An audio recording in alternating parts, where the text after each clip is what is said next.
Hello દોસ્તો, Mahesh computer technology YouTube ચેનલમાં આપનું સ્વાગત છે। આજે આપણે વાત કરીશું ઘણા સમયથી જેની રાહ જોઈ રહ્યા હતા અને ઘણી બધી અડચણો આવી છતાં પણ આવી ગયું પ્રાઇમરી એટલે કે ગુજરાત રાજ્ય પ્રાથમિક શિક્ષણ વિભાગનું જે વિદ્યા સહાયકની ભરતી હતી એનું PML આવી ચૂક્યું છે, બરાબર। પ્રોવિઝનલ મેરિટ લિસ્ટ એટલે કે તમારે એને લોગિન થઈને કઈ રીતે જોવાનું, ક્યાંથી જોવાનું, એ ઓફિશિયલ વેબસાઇટ શું છે એ અને કઈ કઈ વિગતોનું ધ્યાન રાખવાનું છે, કઈ પ્રોસિજર છે એની સંપૂર્ણ વાત કરીશું અહીંયા આ વિડીયોની અંદર। દેખવા જઈએ તો અહીંયા જ્યારે ત્યારે જાહેરાત પડી હતી 1 નવેમ્બરની આસપાસ, બરાબર। અને એ વર્તમાનપત્રની અંદર પડીને જાહેરાતની અંદર કે જે જગ્યાઓ હતી જે તે સમયની એ જગ્યાઓની ભરવા માટે એક મેરિટ યાદી બહાર પાડવાની થતી હતી, એટલે એ ફોર્મ ભરાઈ ગયા ને એની ઓફિશિયલ વેબસાઇટ છે આ છે, એની પર કરી શકાય છે, બરાબર।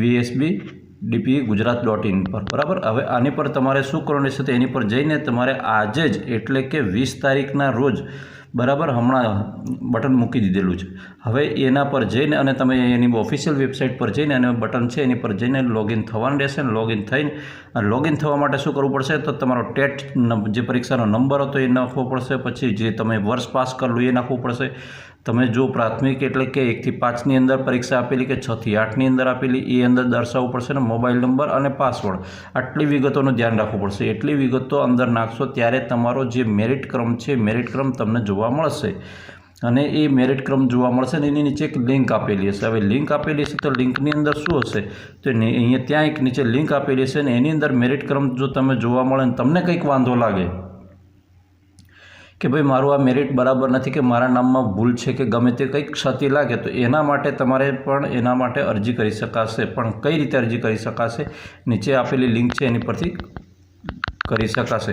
હવે દેખવા જઈએ તો એમની અંદર કઈ કઈ ભૂલો સુધરી શકશે કે તેઓના નામ છે, કોઈ નામ મિસ્ટેક થઈ ગયું, કોઈની લાયકાતમાં મિસ્ટેક થઈ, કેટેગરી અને મેરિટ ગુણ વગેરેની અંદર જો ક્ષતિ લાગે તો જરૂરી પ્રમાણપત્રો છે એટલે કે પુરાવા કેવા ઓરિજિનલ પુરાવા લઈને ત્યાં અપલોડ કરવાના થશે। હવે ક્યારથી ક્યાર સુધી કરી શકાશે તો આ સમય છે આપણે 20 તારીખ એટલે આજ રોજથી જ માંડીને 25 દરમિયાન આની અંદર વાંધા અરજીની પ્રિન્ટ કરી શકાશે એટલે કે એ સુધારા વધારા કરી શકાશે। પણ એ સબમિટ કરવાનું ક્યારેક અને ક્યાર સુધીમાં તો એ જે તે સેન્ટર હોય છે એટલે કે એ તમારે 21 તારીખથી માંડીને 27ની અંદર રજા, જાહેર રજા સિવાયના સમયની અંદર 11 થી 18 સુધીની અંદર જઈને તમારે 18 કલાકની અંદર જઈને તમારે આપી દેવાનું રહેશે જે તે આપણું જે રિસીવિંગ સેન્ટર હતા ને પ્રમાણપત્રોને આપણે જ્યાં ફોર્મ સબમિટ કરેલા ત્યાં, બરાબર। અને એની અંદર જે આપણા સુધારા કરેલા જે વિગતોને એ અસલ પુરાવા છે પ્રમાણપત્રો સાથે ત્યાં જવાનું રહેશે, અન્યથા તમને એ જે પુરાવા તમારા જો સાચા નહીં લાગે તો તમારી એ જે વાંધા અરજી છે તેને સ્વીકારવામાં આવશે નહીં, બરાબર। એની ખાસ નોંધ લેવી।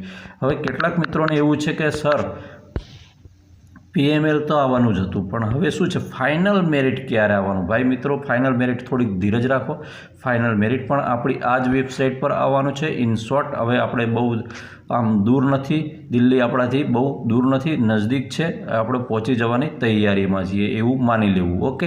એટલે ત્યાં પહોંચી જવાશે આપણે ક્યાં? ઓર્ડરની નજીક।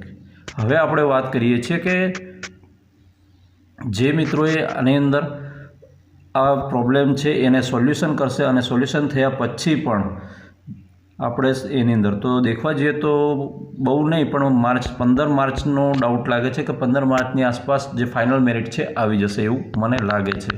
વિડીયો ગમે તો વિડીયોને લાઇક કરજો, ચેનલ પર ન હોય તો ચેનલ સબસ્ક્રાઈબ કરવાનું બિલકુલ નહીં ભૂલતા। કંઈ પણ પ્રશ્ન હોય તો કોમેન્ટ કરજો, આપવાનું સાહસ અવશ્ય કરીશ। જય હિન્દ, ફરી મળીશું।